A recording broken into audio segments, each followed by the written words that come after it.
আয় বড় পীর আব্দুল কাদের। সুবহানাল্লাহ কয় না রে? আহা, এই ছোট পোলাপান তো এগুলো জানে না, আমাদের আগের পোলাপান গুলা জানে, এগুলো শিখাইতে হবে।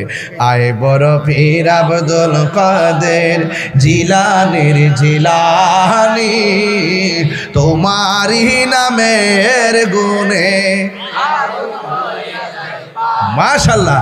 আয় বড় পীর আব্দুল কাদের, জন্ম তোমার জিলানতে, তরিকা হয় কাদিরিয়া। আবু সালে মুসা জঙ্গি, আপনারই হয় যে পিতা। সুবহানাল্লাহ করে রে। আর জন্ম তোমার জিলানেতে, তরিকা হয় কাদিরিয়া। আবু সালে মুসা জঙ্গি, আপনারই হয় যে পিতা। উম্মুল খায়ের ফাতেমা, উম্মুল খায়ের ফাতেমা, আপনারই হয় জননী, তোমারই নামের গুণে পানি।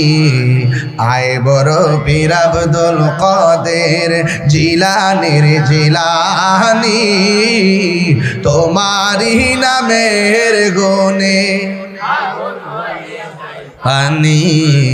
আয় বড় পীর আব্দুল কাদের। একটা জবান বন্ধ রাখবেন না, মহব্বতে মায়ার সুরে বলুন সুবহানাল্লাহ। আমার যুবক ভাইয়েরা, ও শম্ভুপুরের বন্ধু, ও পাক্কার মাতার বাবা, যত জায়গা থেকে ভৈরব আপনারা এসেছেন, গাউসুল আজম আব্দুল কাদের জিলানী তিনি কি রিয়াজতের ওলি না মাদারাজাত ওলি? মাদারাজাত ওলি কারে কয় একটু পরে বুঝবেন। ছোট্ট পোলাপান হাফিজিয়া মাদ্রাসায় পড়েনি? ওই ফাতেমাতুস সানি, ফাতেমাতুস সানি মনে রাখবেন, গাউস পাকের আম্মা ফাতেমাতুস সানি, আর জগতের মা ফাতেমা আওয়াল। সুবহানাল্লাহ কোনে গেলে তিনি জগতের মা, জান্নাতের সরদারিনী। জোরে কেন মারহাবা। ওই ফাতেমাতুস সানি ডাক দিয়ে বলে, ও হুজুর, ছোট্ট পোলাপানগুলো ওয়াজ বাড়িতে নিয়ে যেতে হবে, আমার পোলাটার একটু পড়ান। যেখান থেকে সবক দেয়, ছোট বাচ্চা ডক ডক করে পড়তে শুরু করে। সুবহানাল্লাহ করে রে। ডাক দিয়া বলে, কি ব্যাপার? তোমার মা তোমাকে আমার কাছে ভর্তি করাইছে, আমি একটা বললে তুমি আরেকটা পড়ে ফেলো, কারণটা কি?